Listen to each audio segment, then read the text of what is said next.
Racismo, ideología que defiende la superioridad de una raza frente a las demás y la necesidad de mantenerla aislada o separada del resto dentro de una comunidad o país.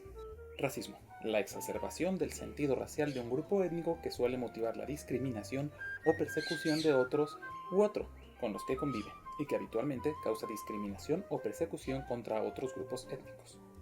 ¿Qué tal? Mi nombre es León Martínez y, como podrán adivinar, esta es la sexta emisión de Esquizofrenia Leonina. El día de hoy vamos a hablar de un tema que he escuchado mucho en redes sociales últimamente, ha brotado en alguna que otra charla casual y es algo sobre lo que creo que hay marcada confusión al respecto. Pero para poder llegar a él, necesitamos hacer un largo recorrido histórico. Acompáñenme. Es todo lo que puedo poner o me demandan por derechos de autor. A estas alturas de la historia humana, parecería redundante tratar de explicar qué es el racismo. Más allá de las definiciones que ya leí, es innegable que el racismo es un arma de segregación social. ¿Esto qué quiere decir? Se utiliza para establecer la separación por origen étnico, geográfico y por características biológicas inherentes a cierto grupo de personas de otros. ¿Pero por qué se realizarían estas separaciones? Por supuesto, esta no es una práctica moderna, al menos no en su origen, sino algo que se ha dado a través de la historia gracias a las múltiples batallas, conquistas y enfrentamientos entre distintos pueblos. Y hay pocos pueblos que han resultado tan marcadamente exitosos en el proceso, sobre todo en los siglos más cercanos al nuestro, como la población europea caucásica, donde abunda la pigmentación clara de la piel. Este factor biológico ha delimitado un imaginario colectivo sobre qué valores representa esa raza. La victoria, la civilidad, la evolución, la inteligencia, por sobre otras razas que han sido conquistadas, esclavizadas y explotadas por ellos. Si recuerdan lo que mencionábamos en el episodio pasado, el establecer algo como lo correcto, o en este caso, como lo más válido, lo mejor, es establecer indirectamente que otra cosa es peor. En este caso, al existir un grupo de personas con ciertas características que se representan a sí mismos como heroicos, inteligentes o sofisticados, por omisión, las personas que no pertenecen a ese grupo no comparten esas características. ¡Oye, te quieres callar! ¡Te calles! Esto ha causado que exista sistemáticamente una representación, tanto artística como histórica, de los pueblos vencidos. Durante mucho tiempo, por poner un ejemplo, cuando yo estudié historia, me enseñaron que los españoles conquistaron México porque tenían mayor sofisticación militar, ya fueran mejores armas y armaduras, o mejor planificación para las batallas. Su destreza mental, su inteligencia, su sofisticación en el acto de la conquista, los volvió superiores en la batalla. Imaginen mi sorpresa cuando, estudiando un poco más de historia, me di cuenta que los españoles nunca pudieron haber vencido sin la ayuda de los locales. Mucho de la conquista del continente tuvo que ver con los mismos habitantes del continente. De hecho, buena parte de la asimilación de nuestras culturas tuvo que ver con una conquista espiritual. Si bien, esta también se vio marcada por una brutalidad y una fuerza sin precedentes. No porque un pueblo fuera más inteligente o capaz que el otro, sino porque las condiciones históricas que se dieron en el momento favorecieron a que un pueblo terminara como el vencedor. Pero eso no evitó que se plantearan como perdedores, como personas que fueron menos fuertes, menos sofisticadas y menos valiosas en la milicia, a los pueblos autóctonos. Y como este hay cientos de ejemplos. Ahora bien, esto es un argumento de historia pasada. La historia presente nos diría que, dado el estado del mundo, la raza no define la capacidad intelectual, artística o humana de ninguna forma, salvo diferencias biológicas superfluas, como que hay regiones del mundo donde la gente es ligeramente más alta o en otra en la que es ligeramente más gorda. El punto es que hasta donde la ciencia ha logrado demostrar, no existen diferencias biológicas importantes en el cerebro como para que la capacidad intelectual, que es el mayor atributo de nuestra era, se vea alterado por la raza de la persona que lo ejerce. ¿Por qué entonces sigue existiendo el racismo? Porque todo lo que vivimos hoy en día viene de algún lado. Y es fácil decir que los tiempos pasados se quedan en el pasado, pero creo que sería una actitud rematadamente ingenua pensar que lo que pasa antes no tiene consecuencias en el presente. Nosotros tenemos una cultura profundamente arraigada en ideas de lo que fue, y eso ha moldeado lo que es y lo que será. Desde este punto podemos finalmente abordar el tema del que realmente va todo esto, y es que las personas caucásicas, blancas, no pueden ser víctimas del racismo. No existe el mal llamado racismo a la inversa. Y esto es porque el racismo contemporáneo a nosotros viene desde raíces históricas, en las que sistemáticamente un tipo de persona muy particular, ya sea por su origen geográfico, por su color de piel, ha sido víctima de un sistema que ha favorecido un tipo de raza específico. Y históricamente, la raza más favorecida en todos los sistemas occidentales, cultura de la que somos herederos, ha sido la gente blanca. Ahora bien, hay personas que piensan que es correcto extender la definición de racismo hacia cualquier tipo de discriminación, que cuando se juzga a alguien por su tono de piel, se está cometiendo racismo.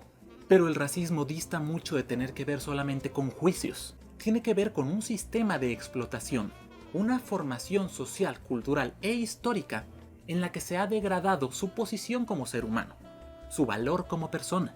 El racismo habla directamente sobre discriminación hacia un grupo de personas que difiere de la raza hegemónica. No importa que la raza discriminada sea mayoritaria en números, sino el poder que ostentan las mismas. Y hasta la fecha, en valor representativo de cómo se percibe la belleza, la inteligencia, el mundo académico, el mundo artístico, el mundo político, está dominado principalmente por personas de tez más clara. Pero entonces, ¿significa que los blancos automáticamente son impermeables a cualquier comentario, a cualquier tipo de trato que se les pueda dar? Pues no, simplemente no son víctimas de racismo. Podrían ser entonces víctimas de discriminación, ¿verdad? Veamos. Discriminar.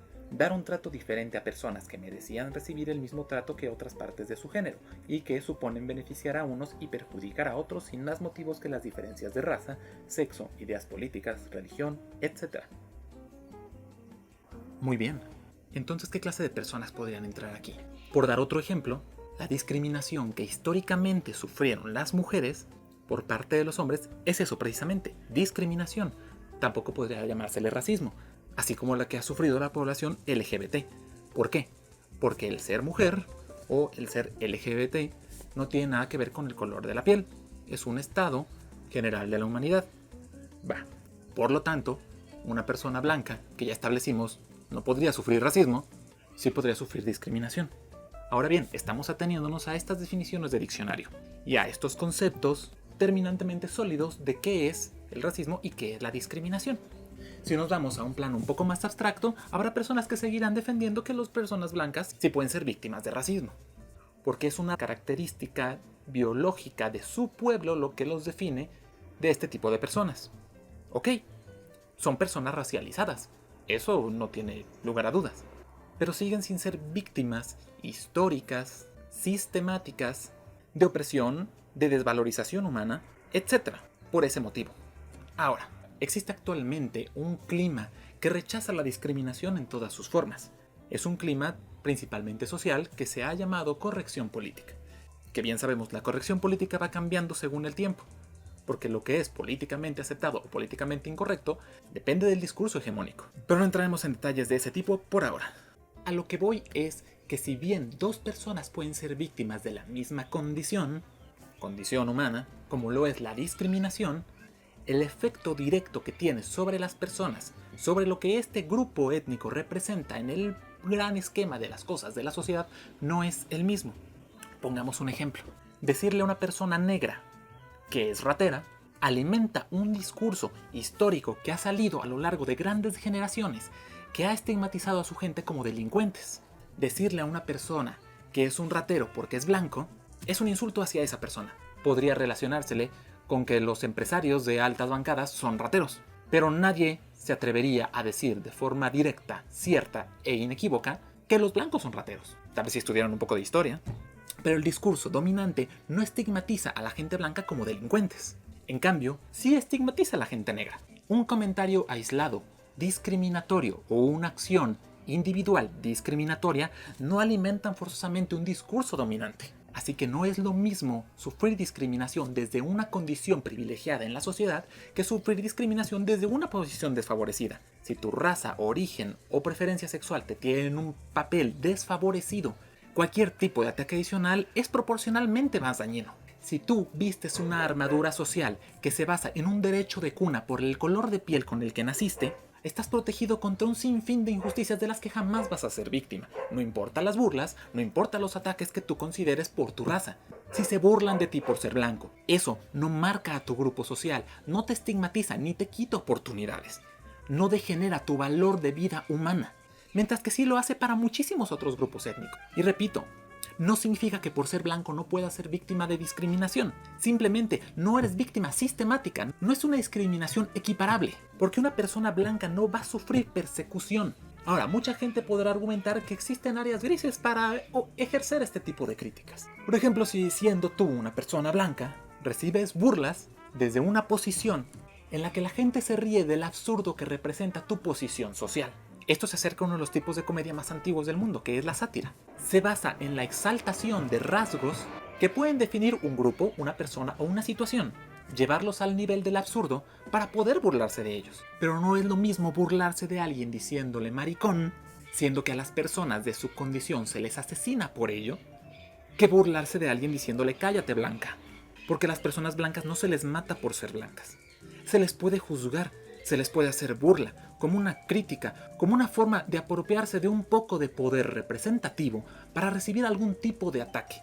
El problema no es que la gente se burle de la gente, el problema es la unilateralidad del poder que existe detrás de la burla. Cuando la burla de alguien ejerce un tipo de violencia que le quita sus derechos y su valor humano, su dignidad a las otras personas, entonces es un ataque. Cuando la burla pone en evidencia un absurdo en una posición social privilegiada, cuando la burla se utiliza para criticar el privilegio, no es discriminación. Y claro, existirán infinidad de personas sumamente privilegiadas en una perfecta burbuja que quieran que absolutamente nadie los critique.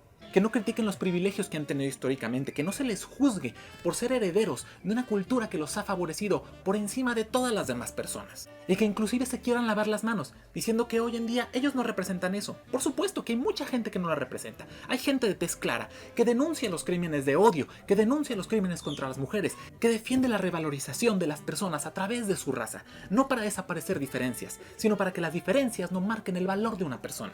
El verdadero problema es ser tajantemente incapaz de ver que el tipo de discriminación que puedes sufrir tú como persona blanca no es igual al tipo de discriminación que sufren otros. La magnitud del efecto que tiene la discriminación en un grupo y otro debería ser importante.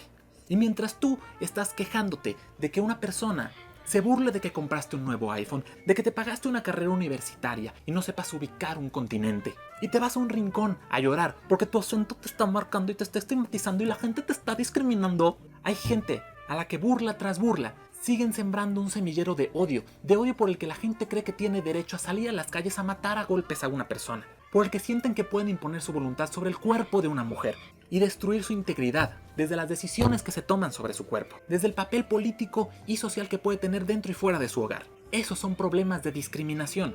Cualquier persona puede sufrir discriminación, discriminación sin víctimas, discriminación que no te estigmatiza ni estigmatiza a tu grupo ni a todas las personas de tu condición. En un ejemplo claro que mencioné en uno de los capítulos anteriores, a mí me negaron un trabajo por estar sobrecalificado. A mí me estigmatizaron por el hecho de tener educación universitaria. Me dijeron que yo jamás podría aspirar a ese tipo de trabajos porque simplemente yo no iba a encajar ahí. Yo fui discriminado. Pero el que me negaran un trabajo socialmente poco valorado en base a mis estudios no fue un ataque a las personas de mi condición, fue una exacerbación del privilegio con el que me identificaron. Me creyeron una persona tan privilegiada que yo no podía estar ahí. Se hizo una segmentación que jugó en contra mía por la apariencia de mis estudios. Y no significa que yo sea una víctima de la discriminación. Significa que yo soy una persona atrapada en su privilegio, con un privilegio que me estigmatizó. Pero no por eso soy una víctima, no soy una persona que es sistemáticamente discriminada. Al contrario, el sistema quiere obligarme a estar en una posición de privilegio porque esta me fue dada simplemente por ser quien soy, por las cosas que he elegido, por las oportunidades que me he podido dar y que se me han dado también, porque muchas me han llegado más allá de mis decisiones. Si yo soy capaz de entender que el que a mí me digan estúpido durante una clase universitaria no va a ser lo mismo que le digan estúpido a una persona de un pueblo indígena, porque el valor social representativo que se tiene es distinto, no entiendo por qué otras personas no pueden entenderlo. Tenemos tanta obsesión con rechazar el hecho de que somos privilegiados, de volvernos ciegos, de querer sentirnos víctimas, porque siempre queremos más. El privilegio que tenemos no es suficiente. Ahora también queremos que se nos reconozca, como que somos unos pobrecitos que no han tenido injerencia. Yo no escogí mi color de piel y pues yo no me puedo quitar el privilegio. Entonces ahora también tenme lástima por eso. Con todo respeto, chingan a su madre. Y no quiero decir que esto no pueda ser un problema real para muchas personas. Hay personas sumamente sensibles que pueden sentirse atacados a la menor provocación. Pero tenemos que aprender a discernir en el gran panorama de las cosas los ataques personales y el efecto que tiene sobre los individuos de un ataque numeroso, sistemático, grandilocuente, masivo, global, hacia grupos específicos. El no ver la diferencia, el sentir que es más importante victimizarte tú que entender el por qué no eres una víctima, es una de las partes más grandes de este problema. Y mientras no podamos reconocer que aún sin quererlo, nosotros somos parte histórica de los victimarios en muchísimos niveles, como hombre, como blanco, como residente de una ciudad, por sobre la gente del campo, por ejemplo. Mientras no podamos asumir que somos todo esto, aunque no querramos ejercer esa fuerza, jamás vamos a poder luchar por cambiar la visibilidad que se tiene para este tipo de personas, para quiénes somos y quiénes podemos ser. Podemos ser mejores, podemos cambiar el imaginario colectivo. Pero tenemos que dejar de querer buscar el protagonismo. Si el protagonismo ahora es darle visibilidad a las personas que son víctimas, tienes que dejar de buscar ser una víctima si tú no lo eres. Pero es necesario reconocer nuestro papel al interior de todo este asunto. No el papel de víctima, tampoco el papel de la persona que quiere seguir ejerciendo el privilegio, pero sí el papel de una persona que no puede negar que su piel representa históricamente una realidad que muchos otros tuvieron que vivir. El lugar al que perteneces, el poder que ostentas, define mucho de quién eres. Y el hecho de sentirte incómodo porque se te critique por él, no justifica que quieras negar la crítica, que quieras sentirte ajeno al problema. Y por supuesto, es difícil ser consciente de algo si lo vives todos los días. Tu estado de normalidad no es la normalidad de otros. Y no se trata de que todos asuman responsabilidad por las acciones pasadas, sino de no negar la influencia que se sigue teniendo en el tiempo presente. Debemos reconocer nuestro propio rostro, y eso es difícil, porque si lo piensas, el tuyo es el único rostro que jamás vas a poder ver, en el sentido más literal. Podrás ver fotos, representaciones de él, podrás ver el reflejo que tiene, pero el único rostro que jamás vas a poder ver en tu vida es el propio. Asimismo, el privilegio que tú ostentas, el que tú ejerces en todo momento, es casi imperceptible para ti porque viene de ti. No es sencillo darte cuenta de que eres algo más que lo que tú mismo percibes de ti mismo. Eres también lo que los demás perciben. Para otras personas ha sido para mal, para un mal que ha asesinado a sus familias, que ha provocado persecuciones, que ha cambiado la ley en su contra. Si ahora se está haciendo una lucha porque esas cosas cambien, es porque tuvieron que ir víctimas de horrores que tú desde una posición privilegiada difícilmente te podrías imaginar. Si habláramos de un mundo ideal, todas las personas se tratarían con respeto. No existiría la burla, no existiría el rencor, no existirían las deudas históricas que es necesario saldar, pero no vivimos en ese mundo. Y tú, en tu círculo muy pequeño, seguirás haciendo chistes que a lo mejor no te atreverías a decir abiertamente, porque sabes que el mundo no los vería bien. Y vuelvo a repetir, todas las personas somos víctimas de discriminación. A todos se nos juzga, a todos se nos critica, a todos se nos puede satirizar. Pero el efecto que tiene sobre nosotros y sobre nuestras vidas jamás va a ser igual. Y ahora, si quieren creer que la vida de una persona privilegiada se va a arruinar porque tú le dices whitezican, si tú te quieres sentir ofendido, si te quieres sentir victimizado porque alguien utiliza un término que históricamente no dice nada, que no va a arruinar tu trabajo, que no te va a quitar oportunidades de expresarte, de tener una pareja, de ejercer absolutamente ninguna libertad o derecho, si quieres tratar de engrosar las filas de tus privilegios llamándote a ti mismo una víctima, pues qué pena, porque para bien o para mal, la sátira sigue siendo libre. La crítica a las clases sociales opresoras se va a seguir efectuando. Y por supuesto que seguirá habiendo una cultura de lo políticamente correcto que abogue por esa clase de crítica y censure la que es en contra de clases discriminadas. Por todo lo anterior mencionado. Por eso mismo se seguirá criticando a los políticos. Por eso se sigue criticando a las figuras religiosas. Por eso se seguirá criticando a las personas blancas y ricas. Porque todos ellos representan y ostentan un poder que se ha utilizado histórica y socialmente y se sigue utilizando para oprimir a otras personas.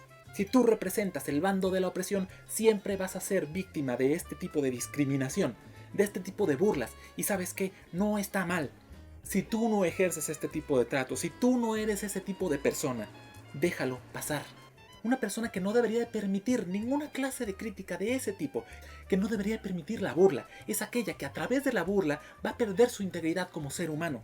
Un whitezican no la va a perder, así que utilicen el término, abrácenlo, compártanlo con el mundo. Porque si el peor problema que pueden tener en su vida es llorar en sus casas de cristal, porque alguien se atreve a burlarse de su privilegio, repito, chinguen a su madre. Porque no puedes vivir siendo una víctima, como ya mencioné en un capítulo anterior.